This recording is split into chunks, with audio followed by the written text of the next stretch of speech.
Okay, the slide tells us here that we're going to practice using molarity as a conversion factor. So if you need to go review anything from the lecture videos, chapter 9, solution stuff, before we attempt this problem, I suggest you pause this video and go do that. But I'm also going to read the other information it tells us. Right beneath that, it says, for the problem below, ignore the phrase necessary to precipitate. Just assume all the barium chloride is reacting. Okay. So the problem starts with how many milliliters of 0.05 molar hydrogen sulfate, H2SO4, are necessary to precipitate all the barium 2 plus in 15 milliliters of 0.02 molar barium chloride. Write the balanced equation. Sorry again, it's a little late. Write the balanced equation for the reaction given that barium sulfate, which is a solid, is formed. Okay, so the first thing I'm going to do is write a balanced equation because it tells me to. And I'm going to zoom in a little bit just so that I write smaller. I know you can't see the whole problem this way, but I'll zoom back out as we need to. So what we have is we have H2SO4 reacting with barium chloride. And it tells us that we form, this is one of our products, barium sulfate, and that means what's left is HCl. It's a double displacement reaction. The cations are switching places with the anions, or they're switching anions. Okay, now we got to make sure it's balanced. I think if I put a 2 in front of HCl, that everything balances. Okay. So if we reread the problem, it says how many milliliters of this component H2SO4? There was a diagram. The reason I encourage you to go review the slides talking about molarity as a conversion factor is because when you have a problem like this, solution stoichiometry, there's a diagram that tells you exactly what to do if you just follow that diagram. And it looks like this. If we are given a volume of substance A, we'll just say some random substance A, and we want to know how much volume of substance B would be required or would be produced by reacting with substance A. Here's what you do. First, we convert to moles of substance A, and we do that. The only relationship we have that lets us convert between volume and moles is molarity. Molarity of substance A will let us convert from volume, milliliters or liters, to moles. And then we're going to go to moles of substance B using a mole ratio. You guys should be comfortable with doing that. And then lastly, we'll go to volume. Oops, it's not volume. Volume of substance B. And for this step, we will again use molarity to convert from moles to volume of substance B. So that's why I encourage you to be familiar with these diagrams. It tells you step by step. So this is going to be step 1, this is going to be step 2, and this is going to be step 3. This is a 3-step problem.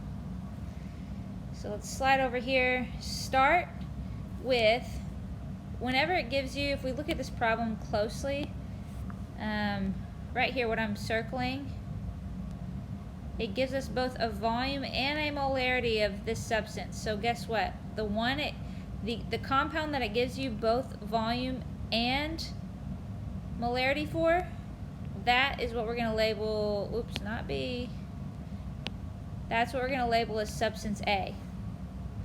Okay, so that we can follow the diagram. So we're going to start with the volume of substance A, and I really don't think I'm going to have enough room here. So if you need to, I hope you have written down this diagram.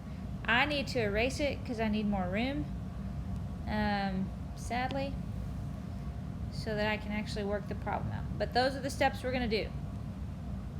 You need to rewind the video and go back and write that down, do it. Okay, so number one, we're going to start with the volume of substance A, which is here 15.0 milliliters. Molarity is right here. I'm talking about molarity.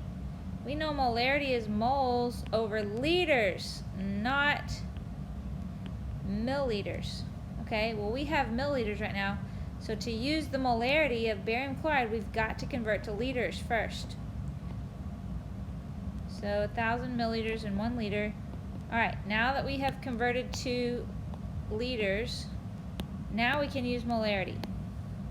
The molarity of barium chloride is 0.02, which means for every 1 liter of barium chloride, we'll get 0.02 moles of barium chloride.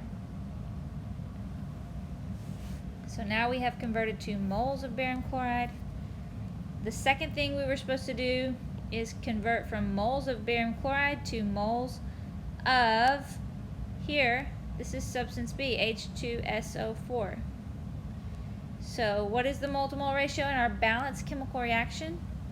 This is the mole-to-mole ratio between our two reactants. There's a coefficient of 1 in front of each reactant. So for every 1 mole of BaCl2, we get 1 mole of H2SO4.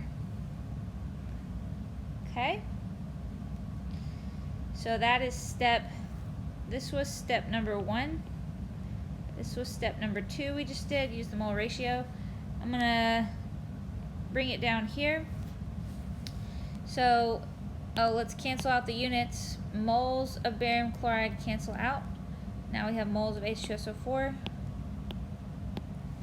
So we're going to continue. The next thing we need to do is multiply by the molarity of H2SO4 to go from moles of H2SO4 to volume. Because that, let me erase so you can actually read.